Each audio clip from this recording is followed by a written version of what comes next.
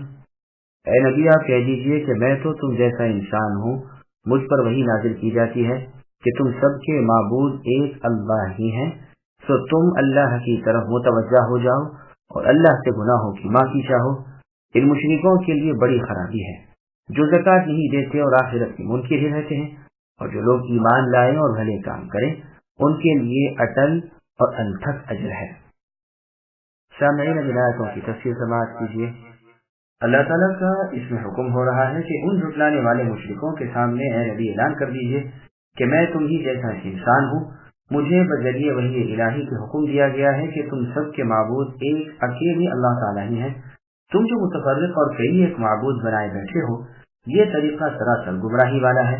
تم ساری عبادتیں اللہ ہی کے لیے بجا لاؤ اور ٹھیک اس طرح کہ جس طرح تمہیں اللہ کے رسول سے معلوم ہوا، اور اپنے اگلے گناہوں سے توبہ کرو، ان کی معافی طلب کرو. یقین مانو کہ اللہ تعالیٰ کے ساتھ شرک کرنے والے ہلاک ہونے والے ہیں جو زکوٰۃ نہیں دیتے. یعنی بقول ابن عباس رضی اللہ عنہما لا الہ الا اللہ کی شہادت نہیں دیتے. اکرمہ رحمہ اللہ بھی فرماتے ہیں قرآن کریم میں سورہ شمس کی آیت نمبر 9 اور 10 میں ہے قد افلح من زکاہا وقد خاب من دساہا، یعنی اس شخص سے فلاح پائی جس نے اپنے نفس کو پاک کر لیا اور وہ ہلاک ہوا جس نے اسے دبا دیا. اور سورہ اعلیٰ کی آیت نمبر 14 اور 15 میں فرمایا قد افلح من تزکا وذکر اسم ربہ فصلی، یعنی اس شخص سے نجات حاصل کر لی جس نے پاکی سیکھی اور اپنے رب کا نام ذکر کیا پھر نماز ادا کی. اور سورہ نازعات کی آیت نمبر 18 میں فرمایا هل لك الى ان تزکا، یعنی موسیٰ علیہ السلام نے فرعون سے کہا تھا کہ اے فرعون کیا تجھے پاک ہونے کا خیال ہے. ان آیتوں میں زکوٰۃ یعنی پاکی سے مطلب نفس کو بےہودہ اخلاق سے دور کرنا ہے، اور سب سے بڑی اور پہلی قسم اس کی شرک سے پاک ہونا ہے جو سب سے بڑھ کر بےہودہ اخلاق ہے.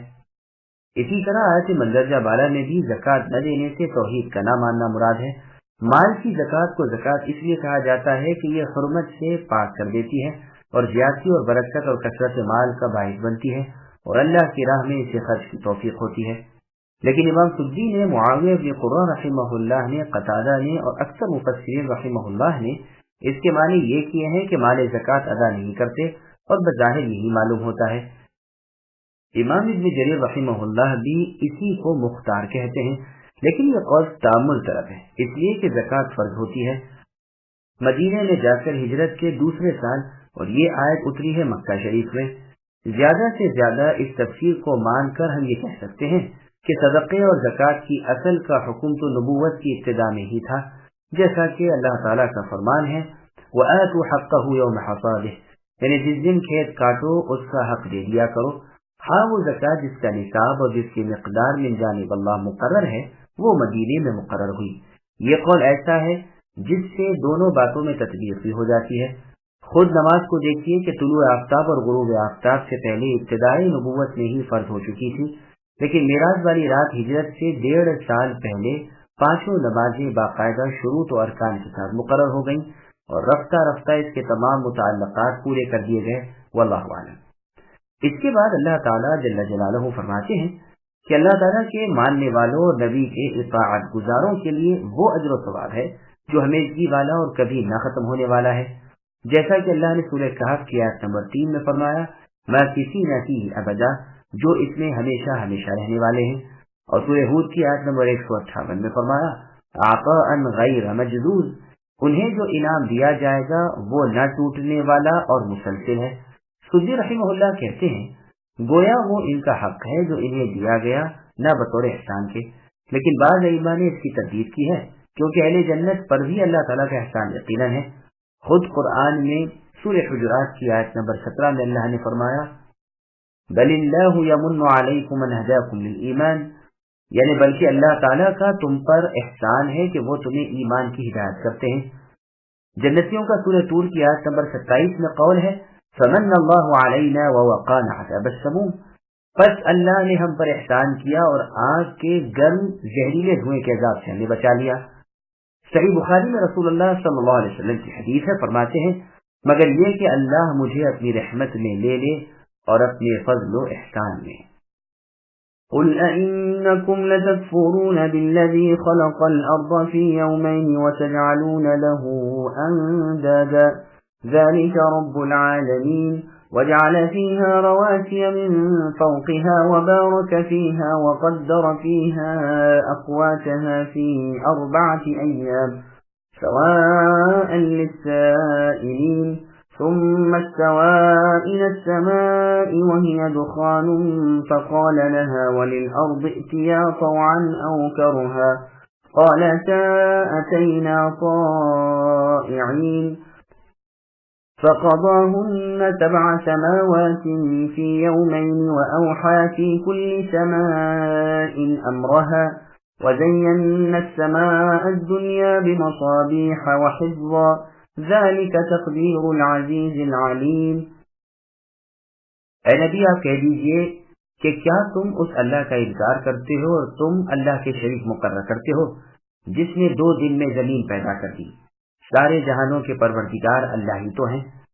اللہ ہی نے زمین کے اوپر زمین میں سے ہی پہاڑ پیدا کر دیے اور اس میں برکت رکھ دی، اور اس میں رہنے والوں کی غذاؤں کی تجویز بھی اللہ ہی نے کر دی۔ صرف 4 دن میں ہی سوال کرنے والوں کا جواب پورا ہوا۔ پھر آسمان کی طرف اللہ تعالیٰ متوجہ ہوئے، اور وہ آسمان تو دھواں سا تھا، پس اسے اور زمین سے فرمایا کہ تم دونوں خوشی سے آؤ یا زبردستی؟ دونوں نے عرض کیا کہ ہم بخوشی حاضر ہیں۔ پس 2 دن میں 7 آسمان بنا دیے، اور ہر آسمان میں اس کے مناسب وحی بھیج دی، اور ہم نے آسمان دنیا کو ستاروں کے ساتھ زینت دی اور نگہبانی کی۔ یہ تدبیر اللہ غالب اور ہر چیز کا علم رکھنے والے کی ہے۔ سامعین، اب ان آیتوں کی تفصیل سماعت کیجیے۔ زمین و آسمان کس ترتیب سے پیدا کیے گئے؟ ہر چیز کے خالق، ہر چیز کے مالک، ہر چیز پر حاکم، ہر چیز پر قادر صرف اللہ تعالیٰ ہے۔ بس عبادتیں بھی صرف اللہ ہی کی کرنی چاہیے۔ اللہ نے زمین جیسی وسیع مخلوق کو اپنے کمال قدرت سے صرف 2 دن میں پیدا کر دیا ہے۔ تمہیں نہ اس کے ساتھ کفر کرنا چاہیے نہ شرک۔ جس طرح سب کے پیدا کرنے والے بھی وہی اکیلے اللہ ہیں، ٹھیک اسی طرح سب کے پالنے والے بھی وہی ایک ہیں۔ یہ تفصیل یاد رہے کہ اور آیتوں میں زمین و آسمان کا 6 دن میں پیدا کرنا بیان ہوا ہے، اور یہاں ان کی پیدائش کا وقت الگ بیان ہو رہا ہے۔ بس معلوم ہوا کہ پہلے زمین بنائی گئی۔ عمارت کا قاعدہ یہی ہے کہ پہلے بنیادیں اور نیچے کا حصہ تیار کیا جاتا ہے، پھر اوپر کا حصہ اور چھت بنائی جاتی ہے۔ چنانچہ کلام اللہ شریف کی اور آیت میں ہے کہ اللہ تعالیٰ وہ ہے جس نے تمہارے لیے زمین میں جو کچھ ہے پیدا کر کے پھر آسمانوں کی طرف توجہ فرمائی اور انہیں ٹھیک 7 آسمان بنا دیے۔ ہاں، سورہ نازعات کی آیت نمبر 30 میں اللہ نے فرمایا وَالْأَرْضَ بَعْدَ ذَلِكَ دَحَاهَا۔ پہلے آسمان کی پیدائش کا ذکر ہے، پھر فرمایا ہے کہ زمین کو اس کے بعد بچھایا۔ اس سے مراد زمین میں سے پانی چارہ نکالنا اور پہاڑوں کا گاڑنا ہے، جیسے کہ اس کے بعد ہی بیان کیا ہے، یعنی پیدا پہلے زمین کی گئی، پھر آسمان، پھر زمین کو ٹھیک ٹھاک کیا۔ لہذا دونوں آیتوں میں کوئی فرق اور ٹکراؤ نہیں ہے۔ صحیح بخاری شریف میں ہے کہ ایک شخص نے عبداللہ بن عباس رضی اللہ عنہما سے پوچھا کہ قرآن کی بعض آیتوں میں مجھے کچھ اختلاف کا نظر آتا ہے۔ چنانچہ سورہ مؤمنون کی آیت نمبر 101 میں ہے فَلَا أَنْسَابَ بَيْنَهُمْ يَوْمَئِذٍ وَلَا يَتَسَاءَلُونَ، یعنی قیامت کے دن آپس میں نسب نہ ہوں گے اور نہ ایک دوسرے سے سوال کریں گے۔ اور سورہ طور کی آیت نمبر 25 میں اللہ نے فرمایا وَأَقْبَلَ بَعْضُهُمْ عَلَى بَعْضٍ يَتَسَاءَلُونَ، یعنی آپس میں ایک دوسرے کی طرف متوجہ ہو کر پوچھ پاچھ کریں گے۔ اسی طرح سورہ نساء کی آیت نمبر 42 میں فرمایا وَلَا يَكْتُمُونَ اللَّهَ حَدِيثًا، یعنی اس روز کوئی بھی اللہ تعالیٰ سے اپنی کوئی بات چھپائیں گے نہیں۔ اور سورہ انعام کی آیت نمبر 23 میں فرمایا وَاللَّهِ رَبِّنَا مَا كُنَّا مُشْرِكِينَ، کہ اے ہمارے رب، قسم ہے آپ کی ہم نے شرک نہیں کیا۔ اور ایک آیت میں ہے زمین کو آسمان کے بعد بچھایا۔ چنانچہ سورہ نازعات کی آیت نمبر 30 میں فرمایا وَالْأَرْضَ بَعْدَ ذَلِكَ دَحَاهَا۔ دوسری آیت میں ہے قُلْ أَإِنَّكُمْ، اس میں پہلے زمین کی پیدائش پھر آسمان کی پیدائش کا ذکر ہے۔ ایک تو ان آیتوں کا صحیح مطلب بتائیے جس سے اختلاف اٹھ جائے، دوسرے یہ جو فرمایا ہے كَانَ اللَّهُ غَفُورًا رَحِيمًا عَزِيزًا حَكِيمًا سَمِيعًا بَصِيرًا، یعنی اللہ تعالیٰ بخشنے والے اور مہربان، زبردست اور حکمت والے، سننے والے اور دیکھنے والے تھے۔ تو کیا مطلب ہے کہ اللہ ایسے تھے؟ اس کے جواب میں ابن عباس رضی اللہ عنہ نے فرمایا کہ جن 2 آیتوں میں سے ایک میں آپس کا سوال جواب ہے اور ایک میں اس کا انکار ہے، یہ 2 وقت ہیں۔ سور میں 2 نفخے پھونکے جائیں گے، ایک کے بعد آپس کی پوچھ گچھ نہ ہوگی، ایک کے بعد آپس میں ایک دوسرے سے سوالات ہوں گے۔ جن دوسری آیتوں میں ایک میں بات کے نہ چھپانے کا اور دوسری میں چھپانے کا ذکر ہے، یہ بھی 2 موقع ہیں۔ جب مشرکین دیکھیں گے کہ موحدوں کے گناہ بخش دیے گئے تو کہنے لگیں گے کہ ہم مشرک نہ تھے، لیکن جب منہ پر مہر لگ جائے گی اور اعضائے بدن گواہی دینے لگیں گے تو اب کچھ بھی نہ چھپے گا اور خود اپنے کرتوت کے اقراری ہو جائیں گے اور کہنے لگیں گے کہ کاش ہم زمین کے برابر کر دیے جاتے۔ رہا آسمان و زمین کی پیدائش کی ترتیب کے بیان میں بھی دراصل کچھ اختلاف نہیں. پہلے 2 دن میں زمین بنائی گئی، پھر آسمان کو 2 دن میں بنایا گیا، پھر زمین کی چیزیں پانی، چارہ، پہاڑ، کنکر، ریت، جمادات، ٹیلے وغیرہ 2 دن میں پیدا کیے. یہی معنی لفظ دہا کے ہیں، یعنی زمین کو بچھایا. پر زمین کی پوری پیدائش 4 دن میں ہوئی اور 2 دن میں آسمان. اور جو نام اللہ تعالیٰ نے مقرر کیے ہیں ان کا بیان فرمایا ہے، وہ ہمیشہ ہمیشہ ایسا ہی رہے گا. اللہ کا کوئی ارادہ پورا ہوئے بغیر نہیں رہتا. پس قرآن میں ہرگز اختلاف نہیں، اس کا ایک ایک لفظ اللہ تعالیٰ کی طرف سے ہے اور بالکل حق ہے. زمین کو اللہ تعالیٰ نے 2 دن میں پیدا کیا ہے، یعنی اتوار اور پیر کے دن. اور زمین میں زمین کے اوپر ہی پہاڑ بنا دیے اور زمین کو اللہ نے بابرکت بنایا. تم اس میں بیج بوتے ہو، درخت اور پھل وغیرہ اس میں سے پیدا ہوتے ہیں. اور اہل زمین کو جن چیزوں کی احتیاج یعنی ضرورت ہو وہ اسی میں سے پیدا ہوتی رہتی ہیں. کھیتوں اور باغات کی جگہیں اس میں اللہ نے بنا دی ہیں. زمین کی یہ درستی منگل بدھ کے دن ہوئی. 4 دن میں زمین کی پیدائش ختم ہوئی. جو لوگ اس کی معلومات حاصل کرنا چاہتے تھے انہیں پورا جواب مل گیا. زمین کے ہر حصے میں اللہ نے وہ چیز مہیا کر دی جو وہاں والوں کے لائق تھی. مثلا عصب یمن میں، بابوری صابور میں، طیالسہ رے میں. یہ تفسیر ابن جریر طبری میں ہے. یہی مطلب آیت کے آخری جملے کا ہے. یہ بھی کہا گیا ہے کہ جس کی جو حاجت تھی اللہ تعالیٰ نے اس کے لیے مہیا کر دی. اسی معنی کی تائید اللہ تعالیٰ کے فرمان سورہ ابراہیم کی آیت نمبر 34 سے ہوتا ہے. اللہ نے فرمایا وَآتَاكُم مِّن كُلِّ مَا سَأَلْتُمُوهُ، اور تم نے جو کچھ بھی اللہ سے مانگا اللہ نے تمہیں دیا. واللہ اعلم. پھر اللہ تعالیٰ نے آسمان کی طرف توجہ فرمائی. وہ دھوئیں کی شکل میں تھا. زمین کے پیدا کیے جانے کے وقت پانی کے جو بخارات اٹھے تھے، اب دونوں سے فرمایا یعنی آسمان و زمین سے کہ یا تو میرے حکم کو مانو اور جو میں کہتا ہوں ہو جاؤ، خوشی سے یا ناخوشی سے. ابن عباس رضی اللہ عنہ فرماتے ہیں مثلا آسمانوں کو حکم ہوا کہ سورج چاند ستارے طلوع کرے، زمین سے فرمایا اپنی نہریں جاری کر، اپنے پھل اگا وغیرہ. دونوں فرما برداری کے لیے راضی خوشی تیار ہو گئے اور عرض کیا کہ ہم مع ان تمام مخلوق کے جسے آپ رچانے والے ہیں تابع فرمان ہیں. اور کہا گیا ہے کہ انہیں قائم مقام کلام کرنے والوں کی کیا گیا. اور یہ بھی کہا گیا ہے کہ زمین کے اس حصے نے کلام کیا جہاں کعبہ بنایا گیا ہے، اور آسمان کے اس حصے نے کلام کیا جو ٹھیک اس کے اوپر ہے. واللہ اعلم. امام حسن بصری رحمہ اللہ فرماتے ہیں کہ اگر آسمان و زمین اطاعت گزاری کا اقرار نہ کرتے تو انہیں سزا ہوتی جس کا احساس بھی انہیں ہوتا. پس 2 دن میں 7 آسمان اللہ نے بنا دیے، یعنی جمعرات اور جمعے کے دن. اور ہر آسمان میں اللہ نے جو جو چیزیں اور جیسے جیسے فرشتے مقرر کرنے چاہے مقرر فرما دیے. اور آسمان دنیا کو اللہ نے ستاروں سے مزین کر دیا جو زمین پر چمکتے رہتے ہیں اور جو ان شیاطین کی نگہبانی کرتے ہیں جو ملائے اعلیٰ کی باتیں سننے کے لیے اوپر آسمان کی جانب چڑھنا چاہتے ہیں. یہ تدبیر و اندازہ اس اللہ کا ہے جو سب پر غالب ہے، جو کائنات کے ایک ایک چپے کی ہر چھوٹی کھلی حرکت کو جانتے ہیں اور انہیں بخوبی دیکھ بھی رہے ہیں. ابن جریر رحمہ اللہ کی روایت میں ہے یہودیوں نے رسول اللہ صلی اللہ علیہ وسلم سے آسمان و زمین کی پیدائش کی بابت سوال کیا تو رسول اللہ نے فرمایا کہ اتوار اور پیر کے دن اللہ تعالیٰ نے زمین کو پیدا کیا اور پہاڑوں کو منگل کے دن پیدا کیا اور جتنے فائدے اس میں ہیں، اور بدھ کے دن درختوں کو، پانی کو، شہروں کو اور آبادی اور ویرانے کو پیدا کیا. تو یہ 4 دن ہوئے. اسے بیان فرما کر پھر رسول اللہ نے اسی آیت کی تلاوت کی اور فرمایا کہ جمعرات والے دن آسمان کو پیدا کیا اور جمعے کے دن ستاروں کو اور سورج چاند کو اور فرشتوں کو پیدا کیا 3 ساعت کے باقی رہنے تک.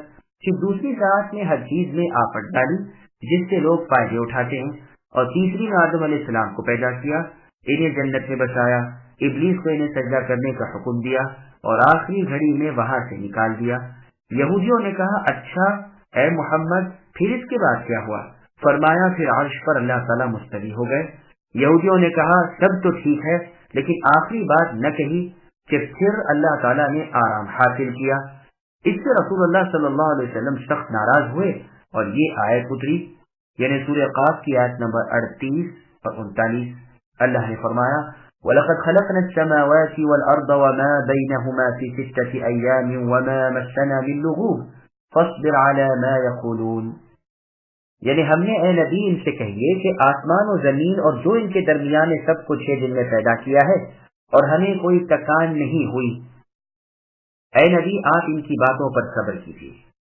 اور روایت میں ہے کہ ابو ہریرہ رضی اللہ عنہ فرماتے ہیں میرا ہاتھ پکڑ کر رسول اللہ صلی اللہ علیہ وسلم نے فرمایا اللہ تعالیٰ نے مٹی کو ہفتے کے روز پیدا کیا، اس نے پہاڑوں کو اتوار کے دن رکھا، درخت پیر والے دن پیدا کیے، مکروہات یعنی ناپسندیدہ چیزوں کو منگل کے دن، نور کو چہارشنبے کے دن پیدا کیا اور جانوروں کو زمین میں جمعرات کے دن پھیلا دیا، اور جمعے کے دن عصر کے بعد جمعے کی آخری گھڑی میں آدم علیہ السلام کو پیدا کیا اور خلقت پوری ہوئی۔ یہ روایت صحیح مسلم کی ہے۔ امام بخاری نے اپنی تاریخ میں اسے معلل یعنی اس کی سند کو خامی والا بتلایا ہے اور فرمایا ہے کہ اسے بعض راویوں نے ابو ہریرہ سے اور ابو ہریرہ نے اسے کعب الاحبار رحمہ اللہ سے روایت کیا ہے اور یہی زیادہ صحیح ہے۔ فَإِنْ أَعْرَضُوا فَقُلْ أَنذَرْتُكُمْ صَاعِقَةً مِثْلَ صَاعِقَةِ عَادٍ وَثَمُودَ إِذْ جَاءَتْهُمُ الرُّسُلُ مِنْ بَيْنِ أَيْدِيهِمْ وَمِنْ خَلْفِهِمْ أَلَّا تَعْبُدُوا إِلَّا اللَّهَ قَالُوا لَوْ شَاءَ رَبُّنَا لَأَنزَلَ مَلَائِكَةً فَإِنَّا بِمَا أُرْسِلْتُمْ بِهِ كَافِرُونَ فَأَمَّا عَادٌ فَاسْتَكْبَرُوا فِي الْأَرْضِ بِغَيْرِ الْحَقِّ وَقَالُوا مَنْ أَشَدُّ مِنَّا قُوَّةً أَوَلَمْ يَرَوْا أَنَّ اللَّهَ الَّذِي خَلَقَهُمْ هُوَ أَشَدُّ مِنْهُمْ قُوَّةً وَكَانُوا بِآيَاتِنَا يَجْحَدُونَ فَأَرْسَلْنَا عَلَيْهِمْ رِيحًا صَرْصَرًا فِي أَيَّامٍ نَحِسَاتٍ لِنُذِيقَهُمْ عَذَابَ الْخِزْيِ فِي الْحَيَاةِ الدُّنْيَا وَلَعَذَابُ الْآخِرَةِ أَخْزَىٰ وَهُمْ لَا يُنصَرُونَ وَأَمَّا ثَمُودُ فَهَدَيْنَاهُمْ فَاسْتَحَبُّوا الْعَمَىٰ عَلَى الْهُدَىٰ فَأَخَذَتْهُمْ صَاعِقَةُ الْعَذَابِ الْهُونِ بِمَا كَانُوا يَكْسِبُونَ وَنَجَّيْنَا الَّذِينَ آمَنُوا وَكَانُوا يَتَّقُونَ۔ اب بھی یہ کفار و مشرکین اے نبی اگر روح گرداں ہوں تو آپ کہہ دیجئے کہ میں تمہیں اس عذاب آسمانی سے ڈرا دیتا ہوں جو مثل عادیوں اور سمودیوں کے عذاب کے ہوگا۔ ان کے پاس جب ان کے آگے پیچھے سے پیغمبر آئے کہ تم اللہ کے سوا کسی کی عبادت نہ کرو تو انہوں نے جواب دیا کہ اگر اللہ تعالیٰ چاہتے تو فرشتوں کو بھیجتے، ہم تو تمہاری رسالت کے بالکل منکر ہیں۔ اب عادیوں نے تو بے وجہ زمین میں سرکشی شروع کر دی اور کہنے لگے کہ ہم سے زور آور کون ہے؟ کیا انہیں یہ نظر نہ آیا کہ جس نے انہیں پیدا کیا ہے وہ اللہ تعالیٰ تو ان سے بہت ہی زیادہ زور آور ہے؟ وہ آخر تک ہماری آیتوں کا انکار ہی کرتے رہے۔ بالآخر ہم نے ان پر ایک تیز و تند آندھی مصیبت ناک دنوں میں بھیج دی کہ انہیں جیتے جی ذلت کے عذاب کا مزہ چکھا دیں۔ یقین مانو کہ آخرت کا عذاب اس سے بہت زیادہ رسوائی والا ہے، انہیں کوئی امداد نہ دی جائے گی۔ رہے سمودی سو ہم نے ان کی رہبری کی، پھر بھی انہوں نے ہدایت پر اندھاپے کو ترجیح دی، جس بنا پر انہیں سراپا ذلت کے عذاب آسمانی نے ان کے کرتوتوں کے باعث پکڑ لیا۔ ہاں ایماندار پارساؤں کو ہم نے بال بال بچا لیا۔ سامعین اب آیتوں کی تفصیل سماعت کیجیے۔ حق سے روگردانی کا انجام۔ حکم ہوتا ہے اے نبی جو آپ کو جھٹلا رہے ہیں اور اللہ کے ساتھ کفر کر رہے ہیں، آپ ان سے فرما دیجئے کہ میری تعلیم سے روگردانی تمہیں کسی مفید نتیجے پر نہیں پہنچائے گی۔ یاد رکھو کہ جس طرح انبیاء علیہم السلام کی مخالفت امتیں آپ سے پہلے زیر و زبر کر دی گئیں، کہیں تمہاری شامت اعمال بھی تمہیں انہی میں سے نہ کر دے۔ عادیوں اور سمودیوں کے اور ان جیسے اوروں کے حالات تمہارے سامنے ہیں۔ ان کے پاس پے در پہ رسول آئے، اس گاؤں میں اس گاؤں میں، اس بستی میں اس بستی میں، اللہ تعالیٰ کے پیغمبر اللہ کے منادی کرتے پھرے، لیکن ان کے قوم کی آنکھوں میں وہ چربی چڑھی ہوئی تھی اور دماغ میں وہ گود ڈھسا ہوا تھا کہ کسی ایک کی بھی مان کر نہ دی۔ اپنے سامنے اللہ والوں کی بہتری اور دشمنان رسول کی ابتری دیکھتے تھے، لیکن پھر بھی جھٹلانے سے باز نہ آئے، حجت بازی اور کٹ حجتی سے نہ ہٹے اور کہنے لگے اگر اللہ کو رسول بھیجنا ہوتا تو کسی فرشتے کو بھیجتے، تم انسان ہو کر رسول کیسے بن بیٹھے؟ ہم تو اسے ہرگز باور نہ کریں گے۔ ان عادیوں نے زمین میں فساد پھیلا دیا، ان کی سرکشی، ان کا غرور حد کو پہنچ گیا۔ ان کی لاابالیاں اور بے پرواہیاں یہاں تک پہنچ گئیں کہ پکار اٹھے ہم سے زیادہ زور آور اور طاقت و قوت والا کوئی نہیں، ہم طاقتور، مضبوط اور ٹھوس ہیں، عذاب الہی ہمارا کیا بگاڑ لیں گے؟ اس قدر پھولے کہ اللہ کو بھی بھول گئے۔ یہ بھی خیال نہ رہا کہ ہمارے پیدا کرنے والے اللہ تعالیٰ تو اتنے قوی ہیں کہ اللہ کی زور آوری کا اندازہ بھی ہم نہیں کر سکتے، جیسا کہ اللہ تعالیٰ نے سورہ ذاریات کی آیت نمبر 47 میں فرمایا وَالسَّمَاءَ بَنَيْنَاهَا بِأَيْدٍ وَإِنَّا لَمُوسِعُونَ، یعنی ہم ہی نے اپنے ہاتھوں آسمانوں کو پیدا کیا اور ہم بہت ہی طاقتور اور زور آور ہیں۔ بس ان عادیوں کے اس تکبر پر اور اللہ کے رسولوں کے جھٹلانے پر اور اللہ تعالیٰ کی نافرمانی کرنے پر اور رب کی آیتوں کے انکار پر ان پر عذاب الہی آ پڑا، تیز و تند، سرد، دہشتناک، سرسراتی ہوئی سخت آندھی آئی تاکہ ان کا غرور ڈہ جائے اور ہوا سے وہ تباہ کر دیے جائیں۔ سرسارن کہنے میں ہوا کا آواز والی ہونا پایا جاتا ہے۔ مشرق کی طرف ایک نہر ہے جو بہت زور سے آواز کے ساتھ بہتی رہتی ہے، اس لیے اسے بھی عرب سرسر کہتے ہیں۔ نحیسات سے مراد پے در پہ، ایک دم مسلسل 7 راتیں اور 8 دن تک یہی ہوائیں رہیں۔ وہ مصیبت جو ان پر مصیبت والے دن آئی وہ پھر 8 دن تک نہ ہٹی نہ ٹلی، جب تک ان میں سے ایک ایک کو فنا کے گھاٹ نہ اتار دیا اور ان کا بیج نہ کھو دیا۔ ساتھ ہی آخرت کے عذابوں کا لقمہ بنے جن سے زیادہ ذلت و توہین کی کوئی سزا نہیں، نہ دنیا میں کوئی ان کی امداد کو پہنچا، نہ آخرت میں کوئی مدد کے لیے اٹھے، بے یار و مددگار رہ گئے۔ سمودیوں کی بھی ہم نے رہنمائی کی، ہدایت کی، ان پر وضاحت کر دی، انہیں بھلائی کی دعوت دی۔ نبی اللہ صالح علیہ السلام نے ان پر حق ظاہر کر دیا، لیکن انہوں نے مخالفت اور تکذیب کی، اور نبی اللہ صالح علیہ السلام کی سچائی پر جس اونٹنی کو اللہ نے علامت بنایا تھا اس اونٹنی کی کوچیں کاٹ دی، بس ان پر بھی عذاب الہی برس پڑا، ایک زبردست کلیجے پھاڑ دینے والی چنگاڑ اور دل پاش پاش کر دینے والے زلزلے نے ذلت و توہین کے ساتھ ان کے کرتوتوں کا بدلہ لیا۔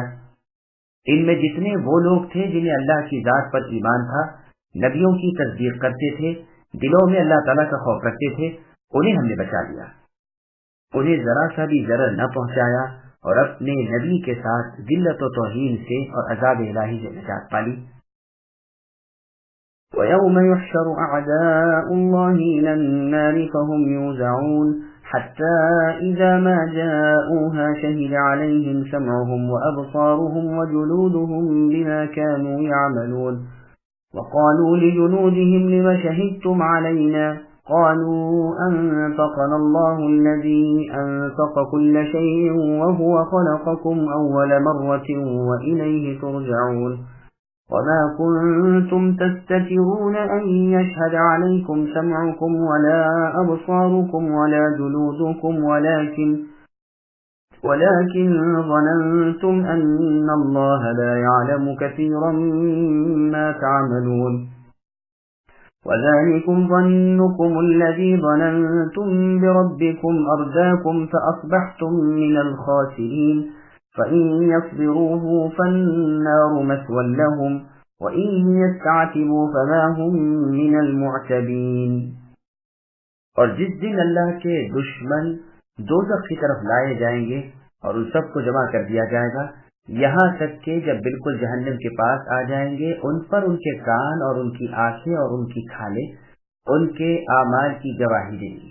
یہ اپنی کھالوں سے کہیں گے کہ تم نے ہمارے خلاف شہادت کیوں دی؟ وہ جواب دیں گے کہ ہمیں اس اللہ نے قوت گویائی عطا فرمائی جس نے ہر چیز کو بولنے کی طاقت بخشی ہے۔ اللہ ہی نے تمہیں اول مرتبہ پیدا کیا اور اللہ ہی کی طرف تم سب لوٹ جاؤ گے۔ تم اپنی بدعمالیاں کچھ پوشیدہ رکھتے ہی نہ تھے کہ تم پر تمہارے کان اور تمہاری آنکھیں اور تمہاری کھالیں گواہی دیں۔ ہاں، تم یہ سمجھتے رہے کہ تم جو کچھ بھی کر رہے ہو اس میں سے بہت سے اعمال سے اللہ بے خبر ہے۔ تمہاری اسی بدگمانی نے جو تم نے اپنے رب سے کر رکھی تھی تمہیں ہلاک کر دیا اور بالآخر تم ضیاءکاروں میں ہو گئے۔ اب اگر یہ صبر کریں تو بھی ان کا ٹھکانہ جہنم ہے، اور اگر یہ عذر و معافی کے خواستگار ہوں تو بھی معذور و معاف نہیں رکھے جائیں گے۔ سامعین، آیاتوں کی تفسیر سماعت کیجیے۔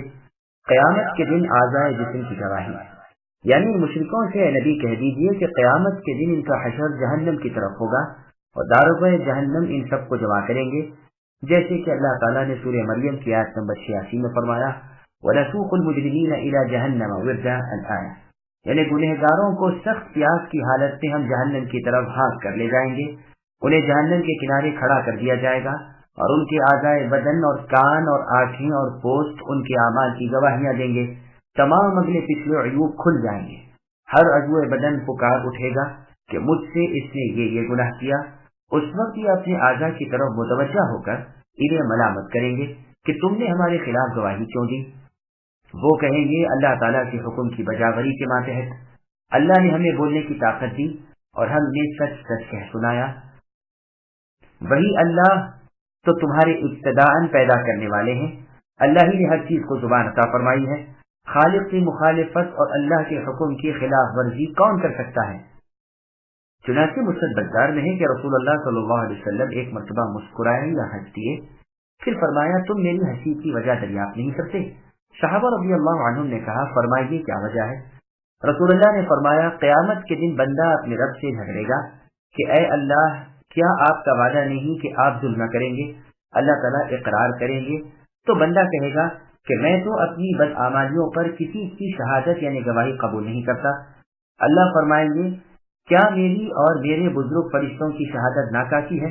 لیکن پھر بھی وہ بار بار اپنی ہی کہتا چلا جائے گا، پس اتمام حجت کے لیے اس کی زبان بند کر دی جائے گی اور اس کے اعضائے بدن سے کہا جائے گا کہ اس نے جو جو کیا تھا اس کی گواہی تم دو، پس وہ صاف صاف اور سچی گواہی دے دیں گے تو یہ انہیں ملامت کرے گا اور کہے گا کہ میں تو تمہارے ہی بچاؤ کے لیے لڑ جھگڑ رہا تھا۔ یہ روایت مسلم نیز نسائی وغیرہ میں بھی ہے۔ ابو موسیٰ اشعری رضی اللہ عنہ فرماتے ہیں کافر و منافق کو حساب کے لیے بروز قیامت بلایا جائے گا، اس کے اعمال اس کے سامنے پیش ہوں گے تو قسمیں کھا کھا کر انکار کرے گا اور کہے گا اے اللہ آپ کے فرشتوں نے وہ لکھ لیا ہے جو میں نے ہرگز نہیں کیا۔ فرشتے کہیں گے کیا فلاں فلاں دن فلاں جگہ تو نے فلاں عمل نہیں کیا؟ یہ کہے گا اے اللہ آپ کی عزت کی قسم میں نے ہرگز نہیں کیا۔ اب منہ پر اس کے مہر مار دی جائے گی اور اس کے اعضائے بدن گواہی دیں گے، سب سے پہلے اس کی داہنی ران بولے گی۔ یہ روایت ابن ابی حاتم کی ہے۔ ابن ابی حاتم میں ہے کہ ابن عباس رضی اللہ عنہما فرماتے ہیں قیامت کے دن ایک وقت تو وہ ہوگا کہ نہ کسی کو بولنے کی اجازت ہوگی نہ عذر و معذرت کرنے کی، پھر جب اجازت دی جائے گی تو بولنے لگیں گے اور جھگڑے کریں گے اور انکار کریں گے اور جھوٹی قسمیں کھائیں گے، پھر گواہوں کو لایا جائے گا، آخر زبانیں بند ہو جائیں گی اور خود اعضائے بدن ہاتھ پاؤں وغیرہ گواہی دیں گے، پھر زبانیں کھول دی جائیں گی تو اپنے اعضائے بدن کو آدمی ملامت کرے گا، وہ جواب دیں گے کہ ہمیں اللہ تعالیٰ نے قوت گویائی دی اور ہم نے صحیح صحیح کہا، پس زبانی اقرار بھی ہو جائے گا۔ ابن ابی حاتم میں رافع بن الحسین رحمہ اللہ سے مروی ہے کہ اپنے کرتوتوں کے انکار پر زبان اتنی موٹی ہو جائے گی کہ بولا نہ جائے گا، پھر جسم کے اعضاء کو حکم ہوگا تم بولو تو ہر ایک اپنا اپنا عمل بتا دے گا، کان، آنکھ، کھال، شرمگاہ، ہاتھ پاؤں وغیرہ، اور بھی اسی طرح کی بہت سی روایتیں سورہ یاسین کی آیت نمبر 65 الیوم نختم علی افواہہم کی تفسیر میں گزر چکی ہیں، جنہیں دوبارہ وارد کرنے کی ضرورت نہیں۔ تفسیر ابن ابی حاتم میں ہے کہ جابر بن عبداللہ رضی اللہ عنہما فرماتے ہیں جب ہم سمندر کی ہجرت سے واپس آئے تو اللہ کے رسول صلی اللہ علیہ وسلم نے ایک دن ہم سے پوچھا تم نے حبشہ کی سرزمین پر کوئی تعجب خیز بات دیکھی ہو تو سناؤ۔ اس پر ایک نوجوان نے کہا ایک مرتبہ ہم وہاں بیٹھے ہوئے تھے، ان کے علماء کی ایک بڑھیا عورت ایک پانی کا گڑھا سر پر لیے ہوئے آ رہی تھی، انہی میں سے ایک جوان نے اسے دھکا دیا جس سے وہ گر پڑی اور گھڑا ٹوٹ گیا۔ وہ اٹھی اور اس شخص کی طرف دیکھ کر کہنے لگی مکار تجھے اس کا حال اس وقت معلوم ہوگا جبکہ اللہ تعالیٰ اپنی کرسی بچھائیں گے اور اس پر بیٹھیں گے اور سب اگلے پچھلوں کو جمع کریں گے اور ہاتھ پاؤں گواہیاں دیں گے اور ایک ایک عمل کھل جائے گا، اس وقت تیرا اور میرا فیصلہ بھی ہو جائے گا۔ یہ سن کر رسول اللہ صلی اللہ علیہ وسلم فرمانے لگے اس بڑھیا نے سچ کہا، اس نے سچ کہا۔ اس قوم کو اللہ تعالیٰ کس طرح پاک کریں جس میں زور آور سے کمزور کا بدلہ نہ لیا جائے۔ ابن ابی دنیا رحمہ اللہ کی کتاب قیامت کے دن کے احوال میں یہی روایت دوسری سند سے بھی مروی ہے۔ جب یہ اپنے اعضاء کو ملامت کریں گے تو اعضاء جواب دیتے ہوئے یہ بھی کہیں گے کہ تمہارے اعمال دراصل کچھ پوشیدہ نہ تھے، اللہ کے دیکھتے ہوئے اللہ کے سامنے تم کفر و معاصی میں ڈوبے ہوئے رہتے تھے اور کچھ پرواہ نہیں کرتے تھے، کیونکہ تم سمجھے ہوئے تھے کہ ہمارے بہت سے اعمال اللہ سے چھپے ہوئے ہیں۔ اسی فاسد خیال نے تمہیں تلف اور برباد کر دیا اور آج کے دن تم برباد ہو گئے۔ مسلم و ترمذی وغیرہ میں عبداللہ رضی اللہ عنہ سے مروی ہے کہ میں کعبۃ اللہ کے پردے میں چھپا ہوا تھا جو 3 شخص آئے، بڑے پیٹ والے، کم عقل والے۔ ایک نے کہا، کیوں جی، ہم جو بولتے چالتے ہیں اسے اللہ سنتے ہیں؟ دوسرے نے جواب دیا، اگر اونچی آواز سے بولیں تو سنتے ہیں اور آہستہ آواز سے باتیں کریں تو نہیں سنتے۔ تیسرے نے کہا، اگر کچھ سنتے ہیں تو سب کچھ سنتے ہوں گے۔ میں نے رسول اللہ صلی اللہ علیہ وسلم سے واقعہ بیان کیا۔ اس پر سورہ حامی سجدہ کی آیت نمبر 22 وَمَا كُنْتُمْ تَسْتَتِرُونَ نازل ہوئی۔ مصنف عبدالرزاق میں ہے، منہ بند ہونے کے بعد بروز قیامت سب سے پہلے آدمی کا پاؤں اور ہاتھ بولیں گے۔ رسول اللہ صلی اللہ علیہ وسلم فرماتے ہیں، اللہ عز اسمہ کا ارشاد ہے کہ میرے ساتھ میرا بندہ جو گمان کرتا ہے میں اس کے ساتھ وہی معاملہ کرتا ہوں، اور جب وہ مجھے پکارتا ہے میں اس کے ساتھ ہوتا ہوں، یعنی علم کے اعتبار سے۔ حسن بصری رحمہ اللہ اتنا فرما کر کچھ تأمل کر کے فرمانے لگے، جس کا جیسا گمان اللہ کے ساتھ ہوتا ہے ویسا ہی اس کا عمل بھی ہوتا ہے۔ مومن چونکہ اللہ تعالیٰ کے ساتھ نیک ظن ہوتا ہے وہ اعمال بھی اچھے کرتا ہے، اور کافر منافق چونکہ اللہ کے ساتھ بدظن ہوتے ہیں وہ اعمال بھی بد کرتے ہیں۔ پھر حسن بصری رحمہ اللہ نے یہی آیت تلاوت فرمائی، جہنم کی آگ میں صبر سے پڑے رہنا اور بے صبری کرنا ان جہنمیوں کے لیے اقصا ہوگا، نہ ان کی عذر و معذرت مقبول، نہ ان کے گناہ معاف۔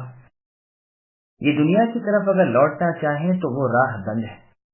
جیسے اور جگہ ہے، اللہ نے فرمایا، جہنمی کہیں گے، اے اللہ ہم پر ہماری بدبختی چھا گئی، یقیناً ہم بے راہ تھے، اللہ تعالیٰ اب آپ یہاں سے ہمیں نجات دیجیے، اگر اب ایسا کریں تو پھر ہمیں ہمارے ظلم کی سزا دینا۔ لیکن اللہ تعالیٰ کی طرف سے جواب آئے گا کہ اب یہ منصوبے بے سود ہیں، دھتکارے ہوئے یہیں پڑے رہو، خبردار جو مجھ سے بات کی ہوگی۔ وَقَيَّضْنَا لَهُمْ قُرَنَاءَ فَزَيَّنُوا لَهُم مَّا بَيْنَ أَيْدِيهِمْ وَمَا خَلْفَهُمْ وَحَقَّ عَلَيْهِمُ الْقَوْلُ فِي أُمَمٍ قَدْ خَلَتْ مِن قَبْلِهِم مِّنَ الْجِنِّ وَالْإِنسِ إِنَّهُمْ كَانُوا خَاسِرِينَ وَقَالَ الَّذِينَ كَفَرُوا لَا تَسْمَعُوا لِهَذَا الْقُرْآنِ وَالْغَوْا فِيهِ لَعَلَّكُمْ تَغْلِبُونَ فَلَنُذِيقَنَّ الَّذِينَ كَفَرُوا عَذَابًا شَدِيدًا وَلَنَجْزِيَنَّهُمْ أَسْوَأَ الَّذِي كَانُوا يَعْمَلُونَ ذَلِكَ جَزَاءُ أَعْدَاءِ اللَّهِ النَّارُ لَهُمْ فِيهَا دَارُ الْخُلْدِ جَزَاءً بِمَا كَانُوا بِآيَاتِنَا يَجْحَدُونَ وقال الذين كفروا ربنا أرنا الذين أضلانا من الجن والإنس نجعلهما تحت أقدامنا ليكونا من الأسفلين۔ ہم نے ان کے کچھ ہم نشین مقرر کر رکھے تھے جنہوں نے ان کے اگلے پچھلے اعمال ان کی نگاہوں میں خوبصورت بنا کر رکھے تھے، اور ان کے حق میں بھی قول الہی ان امتوں کے ساتھ پورا ہوا جو ان سے پہلے جنوں انسانوں کی گزر چکی ہیں، یقیناً وہ ضیاء کار ثابت ہوئے۔ کافروں نے کہا، اس قرآن کو سنو ہی مت، اس کے پڑھے جانے کے وقت بےہودہ گوئی کرو، کیا عجب کہ تم غالب آ جاؤ، بس یقیناً ہم ان کافروں کو سخت عذاب کا مزہ چکھائیں گے اور انہیں ان کے بدترین اعمال کا بدلہ ضرور دیں گے۔ اللہ تعالیٰ کے دشمنوں کی سزا یہی دوزخ کی آگ ہے جس میں ان کا ہمیشہ کا گھر ہے، یہ بدلہ ہے ہماری آیتوں سے انکار کرنے کا۔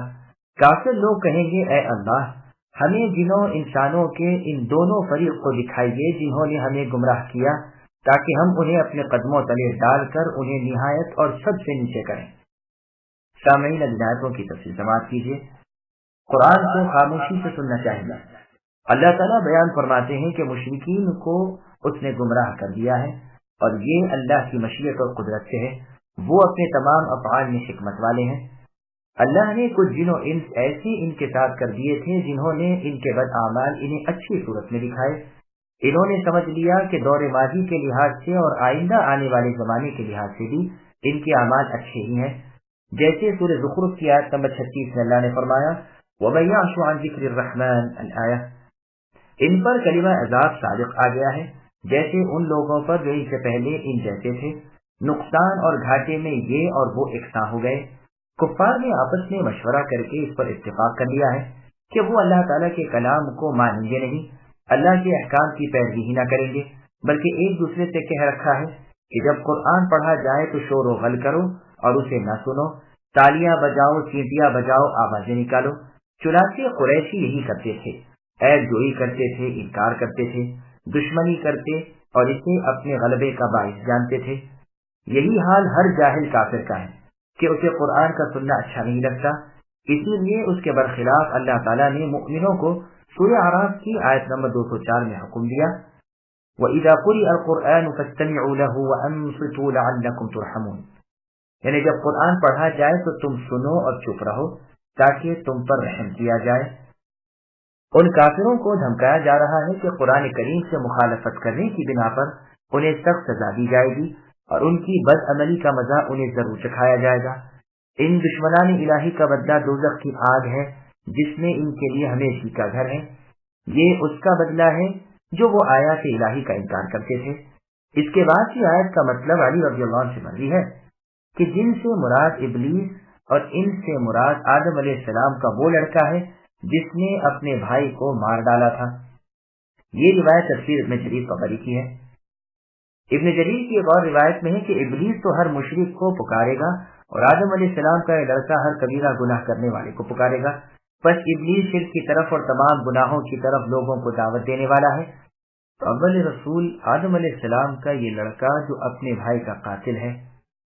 چنانچہ صحیح بخاری اور مسلم کی حدیث میں ہے، رسول اللہ نے فرمایا، روئے زمین پر جو قتل ناحق ہوتا ہے اس کا گناہ آدم علیہ السلام کے اس پہلے فرزند پر بھی ہوتا ہے، کیونکہ قتل بیجا کا شروع کرنے والا یہ ہے۔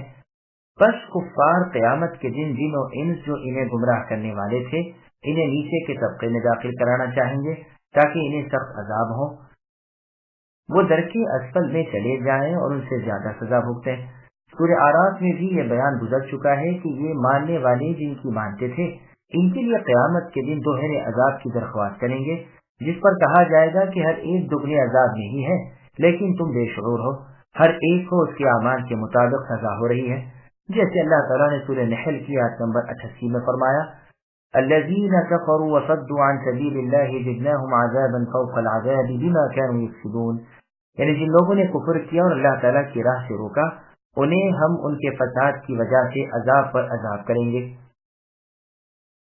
إن الذين قالوا ربنا الله ثم استقاموا تتنزل عليهم الملائكة ألا تخافوا ولا تحزنوا وأبشروا بالجنة التي كنتم توعدون نحن أولياؤكم في الحياة الدنيا وفي الآخرة ولكم فيها ما تشتهي أنفسكم ولكم فيها ما تدعون نزلا من غفور رحيم۔ بے شک جن لوگوں نے کہا کہ ہمارے پروردگار تو صرف اللہ ہی ہیں، پھر اسی پر قائم رہے، ان کے پاس فرشتے یہ کہتے ہوئے آتے ہیں کہ تم کچھ بھی اندیشہ اور غم نہ کرو، بلکہ اس جنت کی بشارت سن لو جس کا تم وعدہ دیے گئے ہو۔ تمہاری دنیاوی زندگی میں بھی ہم تمہارے رفیق تھے اور آخرت میں بھی رہیں گے، جس چیز کو تمہارا جی چاہے اور جو کچھ تم مانگو سب جنت میں موجود ہے۔ غفور اور رحیم اللہ کی طرف سے یہ سب کچھ بطور مہمانی کے ہے۔ سامعین اب آیاتوں کی تفسیر سماعت کیجیے۔ استقامت کا معنی و مفہوم، جن لوگوں نے اللہ تعالیٰ کے رب ہونے کا یعنی اللہ کی توحید کا اقرار کیا پھر اس پر جمے رہے، یعنی فرمان الہی کے ماتحت اپنی زندگی گزاری۔ چنانچہ ابو بکر صدیق رضی اللہ عنہ کے سامنے جب اس آیت کی تلاوت ہوتی تھی تو آپ فرماتے اس سے مراد کلمہ پڑھ کر پھر کبھی بھی شرک نہ کرنے والے ہیں۔ ایک روایت میں ہے کہ خلیفۃ المسلمین نے ایک مرتبہ لوگوں سے اس آیت کی تفسیر پوچھی تو انہوں نے کہا استقامت سے مراد گناہ نہ کرنا ہے۔ ابو بکر رضی اللہ عنہ نے فرمایا تم نے اسے غلط سمجھا، اس سے مراد اللہ کی ربوبیت کا اقرار کر کے پھر دوسرے کی طرف کبھی بھی التفات نہ کرنا ہے۔ ابن عباس رضی اللہ عنہما سے سوال کیا گیا کہ قرآن میں حکم اور جزا کے لحاظ سے سب سے زیادہ آسان آیت کون سی ہے؟ آپ نے اس آیت کی تلاوت کی کہ توحید الہی پر تم تا عمر قائم رہنا۔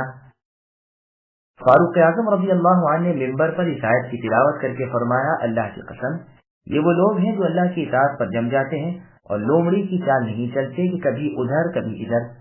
ابن عباس رضی اللہ عنہ فرماتے ہیں فرائض الہی کی ادائیگی کرتے ہیں۔ قتادہ رحمہ اللہ یہ دعا مانگا کرتے تھے، اللہم انت ربنا فارزقنا الاستقامہ، کہ اے اللہ آپ ہی ہمارے رب ہیں، ہمیں استقامت اور پختگی عطا فرمائیے۔ استقامت سے مراد دین اور عمل کا خلوص ہے۔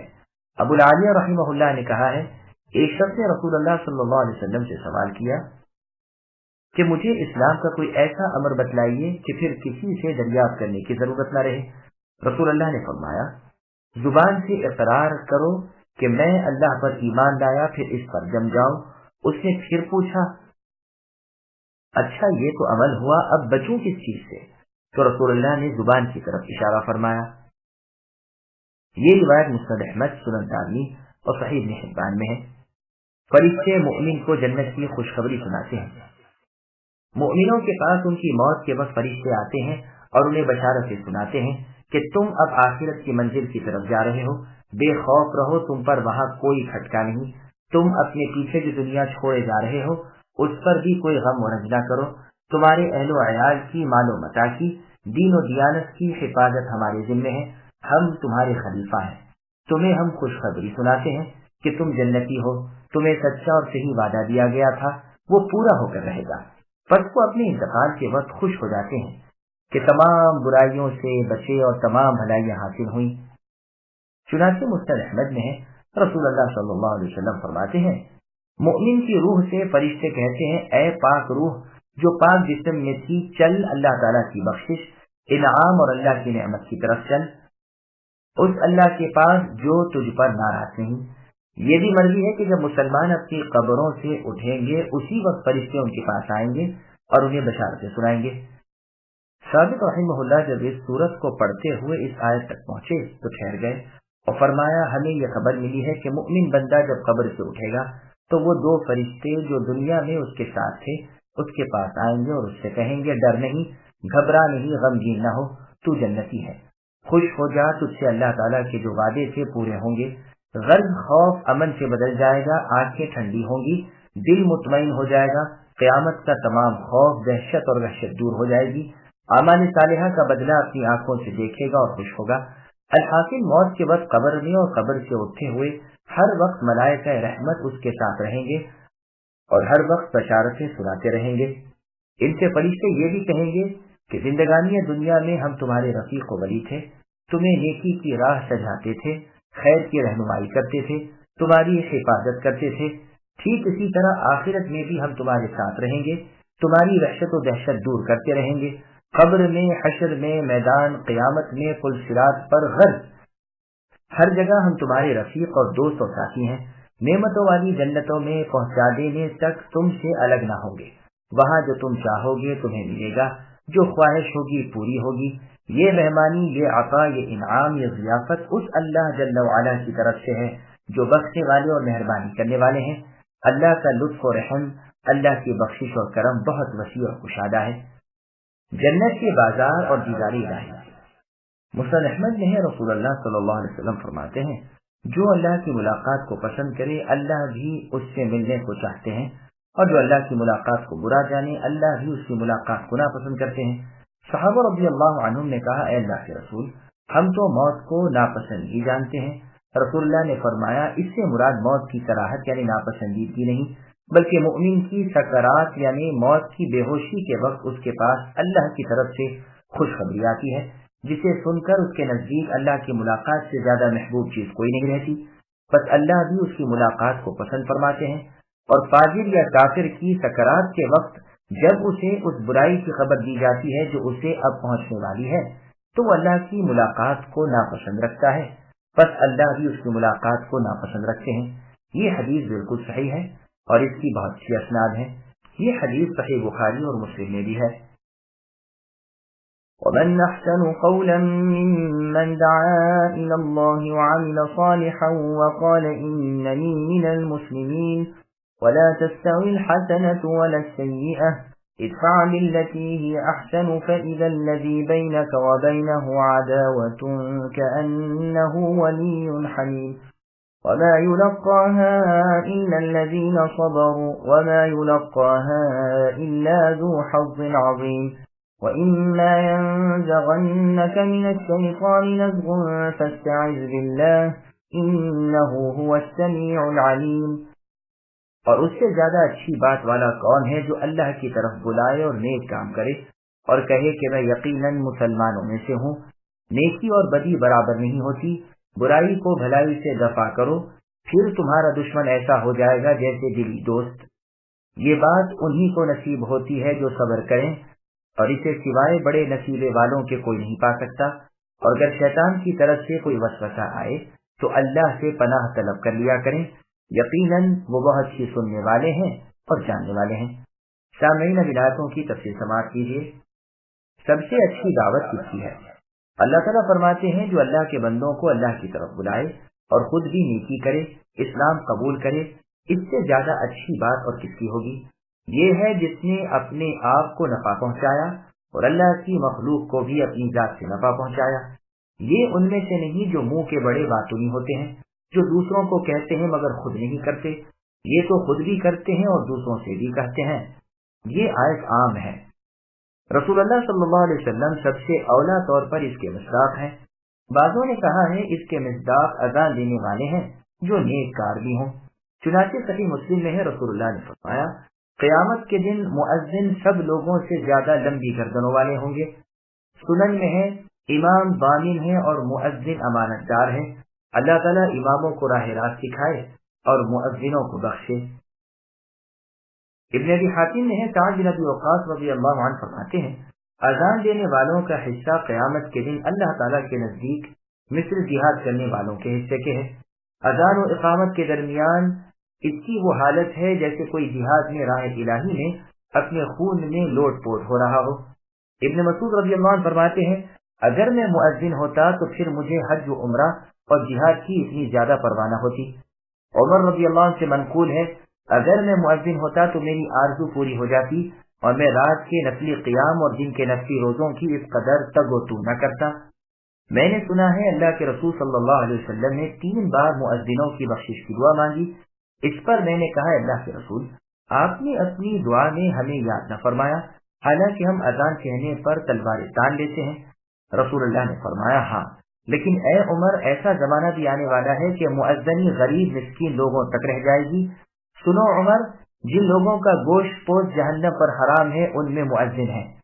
عائشہ رضی اللہ عنہ فرماتی ہیں اس آیت میں بھی مؤذن کی تعریف ہے۔ اس کا حی علی الصلاۃ کہنا اللہ کی طرف بلانا ہے۔ ابن عمر رضی اللہ عنہما اور عکرمہ رحمہ اللہ فرماتے ہیں یہ آیت مؤذنوں کے بارے میں اتری ہے، اور یہ جو فرمایا کہ وہ عمل صالح کرتا ہے، اس سے مراد آذان و تکبیر کے درمیان 2 رکعت پڑھنا ہے۔ جیسا کہ صحیح بخاری، مسلم، سنن ابی داؤد، ابن ماجہ میں رسول صلی اللہ علیہ وسلم کی حدیث ہے، آپ نے فرمایا 2 آذانوں کے درمیان نماز ہے، 2 آذانوں کے درمیان نماز ہے۔ پھر آپ نے فرمایا جو چاہے، یعنی آذان اور اقامت کے درمیان۔ سنن ابی داؤد میں آپ کا فرمان ہے کہ آذان اور اقامت کے درمیان کی دعا رد نہیں ہوتی۔ صحیح بات یہ ہے کہ آیت اپنے عموم کے لحاظ سے مؤذن، غیر مؤذن ہر اس شخص کو شامل ہے جو اللہ کی طرف دعوت دے۔ یہ یاد رہے کہ اس آیت کے نازل ہونے کے وقت تو سرے سے آذان شروع ہی نہ تھی، اس لیے کہ یہ آیت مکے میں اتری ہے اور آذان مدینہ پہنچ جانے کے بعد مقرر ہوئی ہے، جبکہ عبداللہ بن زید بن عبد ربہ رضی اللہ عنہ نے اپنے خواب میں آذان دیتے دیکھا اور سنا، اور رسول اللہ صلی اللہ علیہ وسلم سے اس کا ذکر کیا تو رسول اللہ نے فرمایا بلال کو سکھاؤ، وہ بلند آواز ہیں۔ یہ روایت سنن ابی داؤد کی ہے۔ بس صحیح بات یہی ہے کہ یہ آیت عام ہے، اس میں مؤذن بھی شامل ہیں۔ حسن بصری رحمہ اللہ اس آیت کو پڑھ کر فرماتے تھے یہی لوگ ہیں حبیب اللہ، یہی اولیاء اللہ ہیں، یہی سب سے زیادہ اللہ کے پسندیدہ ہیں، یہی سب سے زیادہ اللہ کے محبوب ہیں کہ انہوں نے اللہ کی باتیں مان لی، پھر دوسروں سے منوانے لگے اور اپنے ماننے میں نیکیاں کرتے رہے اور اپنے مسلمان ہونے کا اعلان کرتے رہے۔ یہی اللہ کے خلیفہ ہیں۔ بھلائی اور برائی، نیکی اور بدی برابر برابر نہیں، بلکہ ان میں بے حد فرق ہے۔ جو آپ سے برائی کرے آپ اس سے بھلائی کریں اور اس کی برائی کو اس طرح دفع کریں۔ عمر رضی اللہ عنہ کا فرمان ہے تمہارے بارے میں جو شخص اللہ تعالیٰ کی نافرمانی کرے تو تم اس کے بارے میں اللہ تعالیٰ کی فرمانبرداری کرو، اس سے بڑی کوئی چیز نہیں۔ اللہ تعالیٰ فرماتے ہیں کہ ایسا کرنے سے تمہارا جانی دشمن دینی دوست بن جائے گا، اس وصیت پر عمل اسی سے ہوگا جو صابر ہو، نفس پر اختیار رکھتا ہو اور ہو بھی نصیبدار کہ دین و دنیا کی بہتری اس کی تقریر میں ہو۔ ابن عباس رضی اللہ عنہما فرماتے ہیں کہ ایمان والوں کو اللہ کا حکم ہے کہ وہ غصے کے وقت صبر کریں اور دوسرے کی جہالت پر اپنی بردباری کا ثبوت دیں اور دوسرے کی برائی سے درگزر کریں۔ ایسے لوگ شیطانی داؤں سے محفوظ رہتے ہیں اور ان کے دشمن بھی پھر تو ان کے دوست بن جاتے ہیں۔ یہ تو ہوا انسانی شر سے بچنے کا طریقہ۔ اب شیطانی شر سے بچنے کا طریقہ بیان ہو رہا ہے کہ اللہ تعالیٰ کی طرف جھک جایا کرو۔ اللہ ہی نے اسے یہ طاقت دے رکھی ہے کہ وہ دل میں وساوس پیدا کرے اور اسی کے اختیار میں ہے کہ وہ اس کے شر سے محفوظ رکھے۔ چنانچہ سنن نبی داؤد میں ہے کہ نبی صلی اللہ علیہ وسلم اپنی نماز میں فرماتے تھے اعوذ باللہ السمیع العلیم من الشیطان الرجیم من ہمزہ ونفخہ ونفثہ۔ پہلے ہم بیان کر چکے ہیں کہ اس مقام جیسا ہی مقام صرف سورہ اعراف میں ہے، یعنی سورہ اعراف آیت نمبر 199، خذ العفو وأمر بالعرف واعرض عن الجاہلین، اور سورہ مؤمنون کی آیت ادفع بالتی ہی احسن میں حکم ہوا ہے کہ درگزر کرنے کی عادت ڈالیے اور اللہ کی پناہ میں آ جایا کریں، برائی کا بدلہ بھلائی سے دیا کریں وغیرہ۔ ومن آياته الليل والنهار والشمس والقمر لا تسجدوا للشمس ولا للقمر واسجدوا لله الذي خلقهن إن كنتم إياه تعبدون فإن استكبروا فالذين عند ربك يسبحون له بالليل والنهار وهم لا يسأمون ومن آياته أنك ترى الأرض خاشعة فإذا أنزلنا عليها الماء اهتزت وربت إن الذي أحياها لمحيي الموتى إنه على كل شيء قدير۔ اور دن رات اور سورج چاند بھی اللہ ہی کی نشانیوں میں سے ہیں۔ تم سورج کو یا چاند کو سجدہ نہ کرو بلکہ سجدہ اس اللہ کے سامنے کرو جو ان سب کے پیدا کرنے والے ہیں، اگر تمہیں اللہ ہی کی عبادت کرنی ہے۔ تو پھر بھی اگر یہ جیت چرائیں تو وہ فرشتے جو اللہ کے نزدیک ہیں وہ تو رات دن اللہ ہی کی تسبیح بیان کر رہے ہیں اور کسی وقت بھی نہیں اکتاتے۔ اس اللہ کی نشانیوں میں سے یہ بھی ہے کہ اے نبی آپ زمین کو دبی دبائی دیکھتے ہیں، پھر جب ہم اس پر مینا برساتے ہیں تو وہ تر و تازہ ہو کر ابھرنے لگتی ہے۔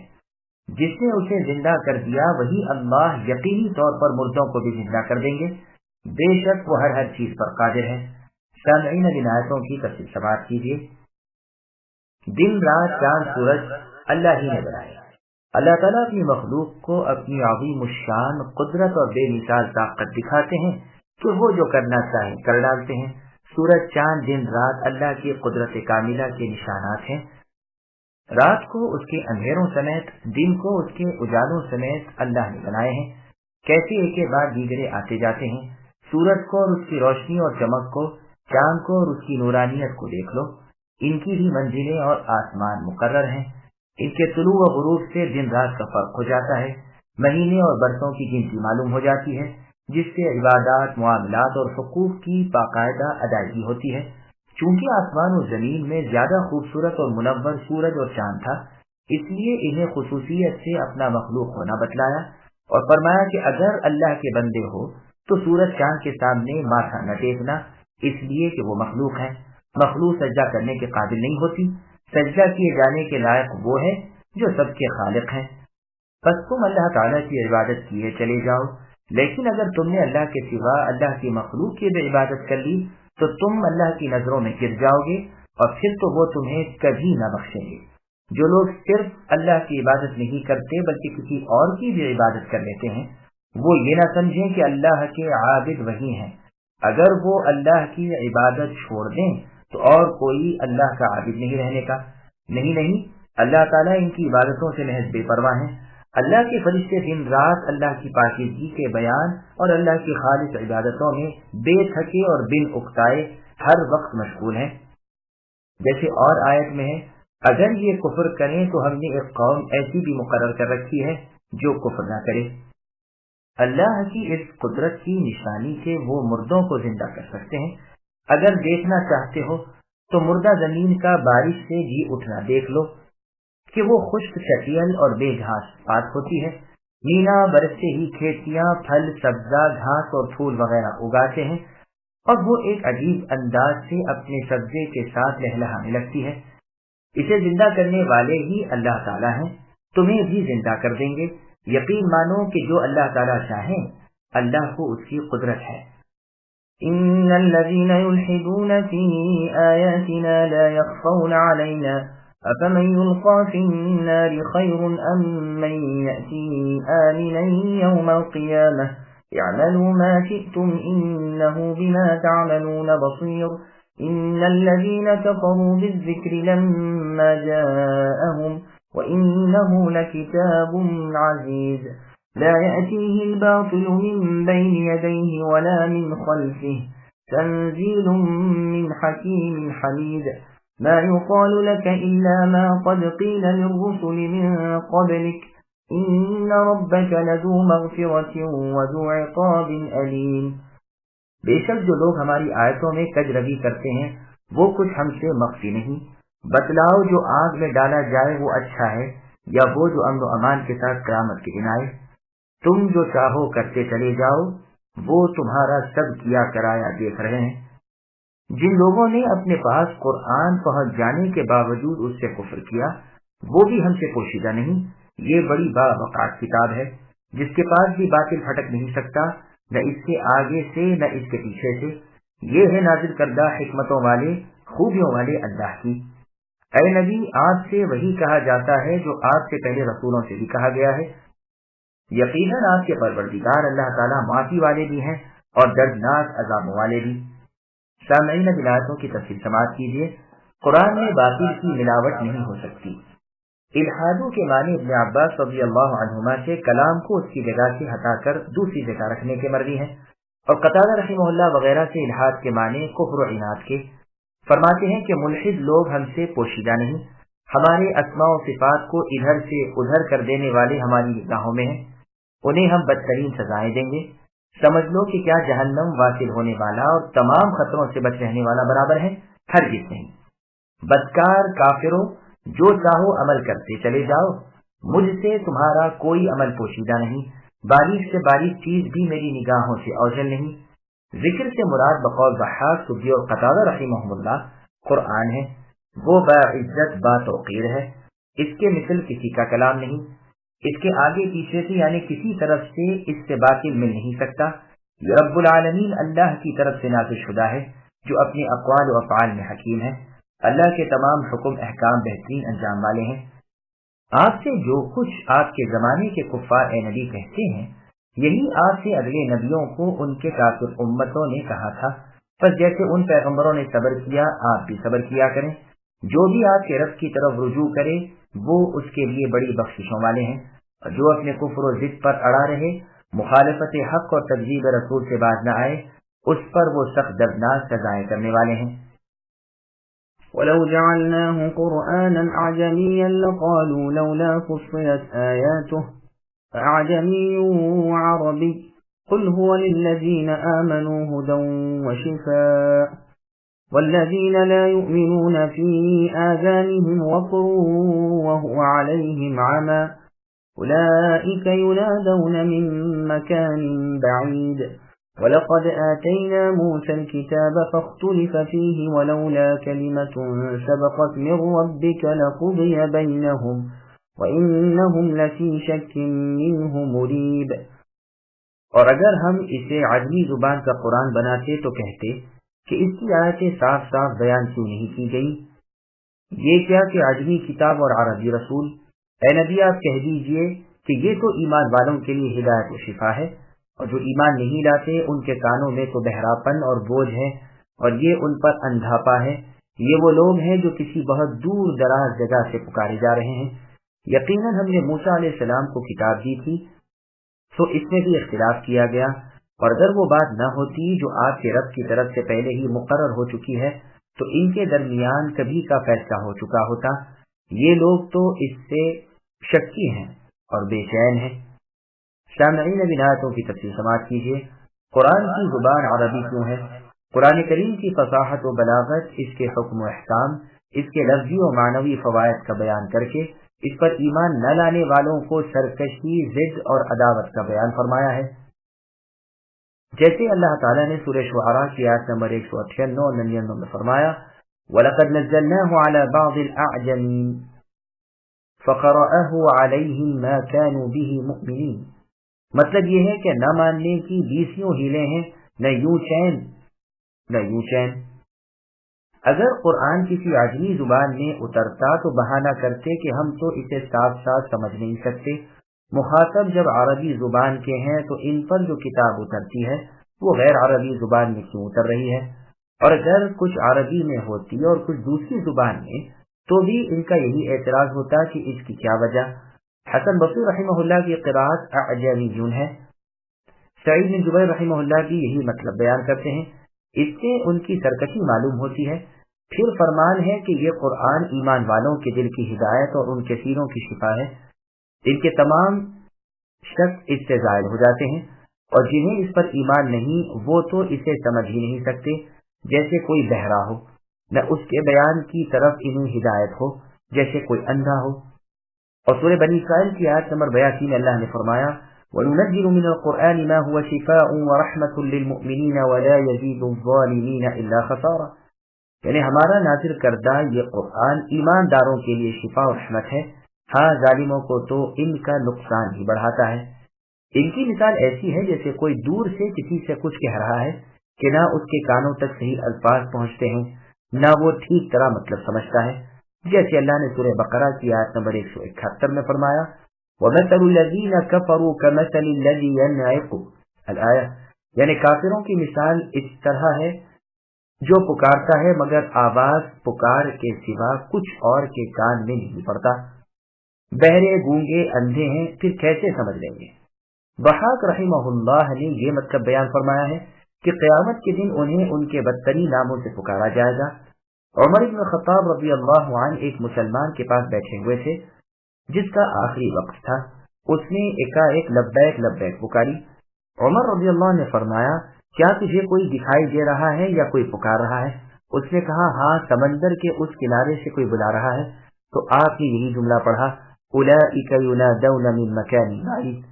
پھر آگے اللہ فرماتے ہیں ہم نے موسیٰ علیہ السلام کو کتاب دی لیکن اس میں بھی اختلاف کیا گیا، انہیں بھی جھٹلایا اور ستایا گیا، بس جیسے انہوں نے صبر کیا اے نبی آپ کو بھی صبر کرنا چاہیے، چونکہ پہلے ہی سے آپ کے رب نے اس بات کا فیصلہ کر لیا ہے کہ ایک وقت مقرر یعنی قیامت تک عذاب ہٹے رہیں گے، اس لیے یہ مہلت میں ہے، ورنہ ان کے کرتوت ایسے نہ تھے کہ یہ چھوڑ دیے جائیں اور کھاتے پیتے رہیں، ابھی ہلاک کر دیے جاتے۔ یہ اپنی تکذیب میں بھی کسی یقین پر نہیں بلکہ شک میں ہی پڑے ہوئے ہیں، لرز رہے ہیں اور ڈانو ڈول ہو رہے ہیں، واللہ اعلم۔ من عمل صالحا فلنفسه ومن اساء فعليها وما ربك بظلام للعبید، جو شخص نیک کام کرے گا وہ اپنے نفع کے لیے اور جو برا کام کرے گا اس کا وبال بھی اسی پر ہے، اور آپ کے رب اے نبی بندوں پر ظلم کرنے والے نہیں۔ اس آیت کا مطلب بہت صاف ہے، بھلائی کرنے والے کے اعمال کا نفع اسی کو ہوتا ہے اور برائی کرنے والے کی برائی کا وبال بھی اسی کی طرف لوٹتا ہے۔ پروردگار کی ذات ظلم سے پاک ہے، ایک کے گناہ پر دوسرے کو وہ نہیں پکڑتے، ناکردہ گناہ کی وہ سزا نہیں دیتے، پہلے اپنے رسول بھیجتے ہیں، اپنی کتاب اتارتے ہیں، اپنی حجت ختم کرتے ہیں، اپنی باتیں پہنچا دیتے ہیں، اب بھی جو نہ مانے وہ مستحق عذاب و سزا ہو جاتا ہے۔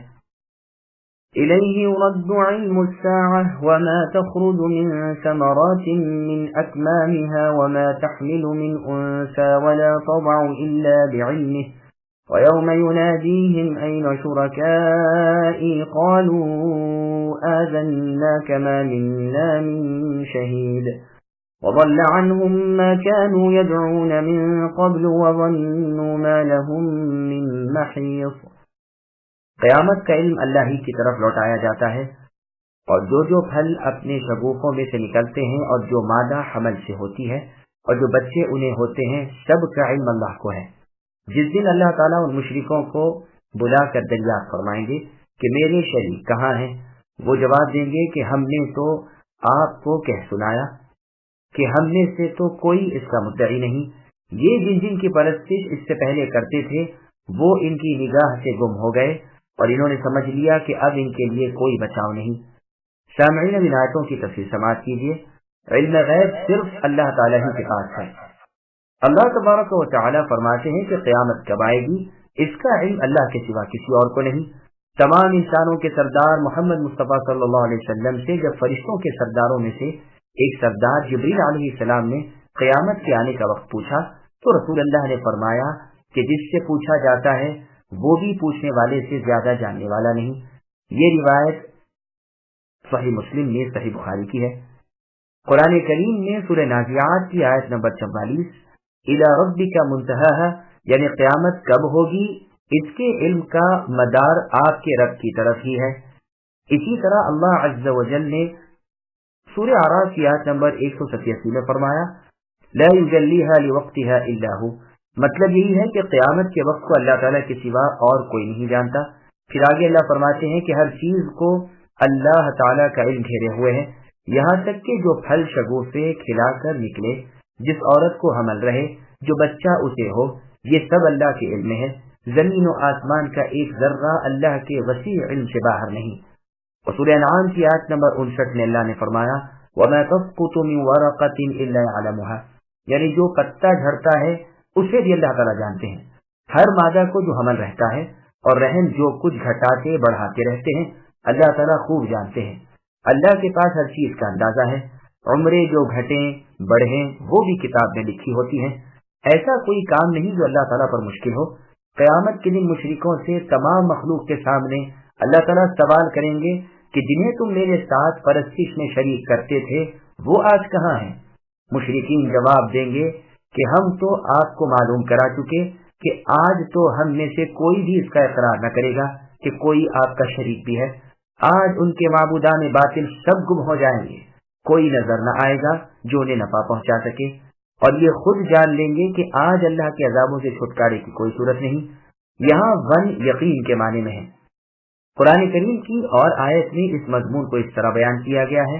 اللہ نے سورہ کہف کی آیت نمبر 53 میں فرمایا وَرَأَى الْمُجْرِمُونَ النَّارَ فَظَنُّوا أَنَّهُمْ مُوَاقِعُوهَا وَلَمْ يَجِدُوا عَنْهَا مَصْرِفًا، یعنی گنہگار لوگ جہنم کو دیکھ لیں گے اور انہیں یقین ہو جائے گا کہ وہ اس میں گرنے والے ہیں اور اس سے بچنے کی کوئی راہ نہ پائیں گے۔ لا يسأم الإنسان من دعاء الخير وإن مسه الشر فيئوس قنوط ولئن ذقناه رحمة منا من بعد ضراء مسته ليقولن هذا لي وما أظن الساعة قائمة ولئن رجعت إلى ربي إن لي عنده للحسنى فلننبئن الذين كفروا بما عملوا ولنذيقنهم من عذاب غليظ وإذا أنعمنا على الإنسان أعرض ونأى بجانبه وإذا مسه الشر فذو دعاء عريض۔ بھلائی کے مانگنے سے انسان تھکتا نہیں، اور اگر اسے کوئی تکلیف پہنچ جائے تو مایوس اور نا امید ہو جاتا ہے، اور جو مصیبت اسے پہنچ چکی ہے اس کے بعد اگر ہم اسے کسی رحمت کا مزہ چکھائیں تو وہ کہہ اٹھتا ہے کہ اس کا تو میں حقدار ہی تھا، اور میں تو باور نہیں کر سکتا کہ قیامت قائم ہو، اور اگر میں اپنے رب کے پاس واپس کیا گیا تو بھی یقیناً میرے لیے اللہ کے پاس بھی بہتری ہے۔ یقیناً ہم ان کفار کو ان کی اعمال سے خبردار کریں گے اور انہیں سخت عذاب کا مزہ چکھائیں گے۔ اور جب اب انسان پر اپنا انعام کرتے ہیں تو وہ منہ پھیر لیتا ہے اور کروٹ بدل لیتا ہے، اور جب اسے مصیبت پڑتی ہے تو بڑی لمبی چوڑی دعائیں کرنے والا بن جاتا ہے۔ سامعین، اب ان آیتوں کی تفصیل سماعت کیجیے۔ انسان کی خود غرضی۔ اللہ تعالیٰ بیان فرماتے ہیں کہ مال، صحت وغیرہ بھلائیوں کی دعاؤں سے تو انسان تھکتا ہی نہیں، اور اگر اس پر بلا آ پڑے یا فقر و فاقہ کا موقع آ جائے تو اس قدر ہراساں اور مایوس ہو جاتا ہے کہ گویا اب کسی بھلائی کا منہ نہیں دیکھنے کا، اور اگر کسی برائی یا سختی کے بعد اسے کوئی راحت مل جائے تو کہنے بیٹھ جاتا ہے کہ اللہ تعالیٰ پر یہ تو میرا حق تھا، میں اسی کے لائق تھا۔ اب اس نعمت پر پھولتا ہے، اللہ تعالیٰ کو بھولتا ہے اور صاف منکر بن جاتا ہے، قیامت کے آنے کا صاف انکار کر جاتا ہے، مال و دولت، راحت و آرام اس کے کفر کا سبب بن جاتا ہے۔ جیسے اللہ تعالیٰ نے سورہ علق کی آیت نمبر 6 اور 7 میں فرمایا کَلَّا إِنَّ الْإِنسَانَ لَيَطْغَى أَن رَآهُ اسْتَغْنَى، یعنی انسان نے جہاں آسائش و آرام پایا وہیں اس نے سر اٹھایا اور سرکشی کی۔ پھر آگے اللہ فرماتے ہیں کہ اتنا ہی نہیں بلکہ اس بدعمالی پر بھلی امیدیں بھی کرتا ہے اور کہتا ہے کہ بالفرض اگر قیامت آئی بھی اور میں وہاں کھڑا بھی کیا گیا تو جس طرح یہاں سکھ چین میں ہوں وہاں بھی رہوں گا۔ غرض انکار قیامت بھی کرتا ہے، مرنے کے بعد جینے کو بھی مانتا نہیں، اور پھر امیدیں لمبی باندھتا ہے اور کہتا ہے جیسے میں یہاں دنیا میں ہوں ویسے ہی وہاں بھی رہوں گا۔ پھر ان لوگوں کو اللہ تعالیٰ ڈراتے ہیں کہ جن کے اعمال و عقائد ہوں انہیں ہم سخت سزائیں دیں گے۔ پھر فرماتے ہیں کہ جب انسان اللہ کی نعمتیں پا لیتا ہے تو اطاعت سے اور پھر جاتا ہے اور ماننے سے بھی چراتا ہے، جیسے اللہ نے سورہ ذاریات کی آیت نمبر 39 میں فرمایا فَتَوَلَّى بِرُكْنِهِ، اور جب اسے کچھ نقصان پہنچتا ہے تو بڑی لمبی چوڑی دعائیں کرنے لگتا ہے۔ عریض کلام اسے کہتے ہیں جس کے الفاظ بہت زیادہ ہوں اور معنی بہت کم ہوں، اور جو کلام اس کے خلاف ہو یعنی الفاظ تھوڑے ہوں اور معنی زیادہ ہوں تو اسے وجیز کلام کہتے ہیں۔ وہ بہت کم اور بہت کافی ہوتا ہے۔ اسی مضمون کو اور جگہ اس طرح بیان کیا گیا ہے سورہ یونس کی آیت نمبر 12 میں وَإِذَا مَسَّ الْإِنسَانَ الضُّرُّ دَعَانَا لِجَنبِهِ الآیہ، یعنی جب انسان کو مصیبت پہنچتی ہے تو اپنے پہلو پر لیٹ کر اور بیٹھ کر اور کھڑے ہو کر غرض ہر وقت ہم سے مناجات کرتا رہتا ہے، اور جب وہ تکلیف ہم اس سے دور کر دیتے ہیں تو اس بے پرواہی سے چلا جاتا ہے کہ گویا اس مصیبت کے وقت اس نے ہمیں پکارا ہی نہ تھا۔ قل أرأيتم إن كان من عند الله ثم كفرتم به من أضل ممن هو في شقاق بعيد سنريهم آياتنا في الآفاق وفي أنفسهم حتى يتبين لهم أنه الحق أولم يكف بربك أنه على كل شيء شهيد ألا إنهم في مرية من لقاء ربهم ألا إنه بكل شيء محيط۔ اے نبی آپ کہہ دیجئے بھلا یہ تو بتاؤ کہ اگر یہ قرآن اللہ کی طرف سے آیا ہوا ہو پھر تم نے اسے نہ مانا، بس اس سے بڑھ کر بہکا ہوا کون ہوگا جو حق سے دور پڑ کر مخالفت میں رہ جائے؟ عنقریب ہم انہیں اپنی نشانیاں آفاق عالم میں بھی دکھائیں گے اور خود ان کی اپنی ذاتوں میں بھی، یہاں تک کہ ان پر کھل جائے کہ حق یہی ہے۔ کیا آپ کے رب کا ہر چیز سے واقف و آگاہ ہونا کافی نہیں؟ یقین جانو کہ یہ لوگ اپنے رب کے روبرو جانے سے شک میں ہیں۔ یاد رکھو کہ اللہ تعالیٰ ہر چیز کا احاطہ کیے ہوئے ہے۔ سامعین اب ان آیتوں کی تفصیل سماعت کیجیے۔ قرآن کی حقانیت کا انکار کرنے والوں کا انجام بد۔ اللہ تعالیٰ اپنے نبی محمد صلی اللہ علیہ وسلم سے فرماتے ہیں کہ قرآن کے جھٹلانے والوں مشرکوں سے اے نبی کہہ دیجئے کہ مان لو کہ یہ قرآن سچ مچ اللہ تعالیٰ ہی کی طرف سے ہے اور تم اسے جھٹلا رہے ہو، تو اللہ تعالیٰ کے ہاں تمہارا کیا حال ہوگا؟ اس سے بڑھ کر گمراہ اور کون ہوگا جو اپنے کفر اور اپنی مخالفت کی وجہ سے راہ حق اور مسلک ہدایت سے بہت دور جا پڑا ہو۔ پھر اللہ تعالیٰ عز و جل فرماتے ہیں کہ قرآن کریم کی حقانیت کی نشانیاں اور حجتیں انہیں ان کے گرد و نواح میں دنیا کے چوطرف دکھائی دیں گے۔ اسلامیوں کو فتوحات ہوں گی، وہ سلطنتوں کے سلطان بنیں گے، تمام اور دینوں پر اس دین کو غلبہ ہوگا۔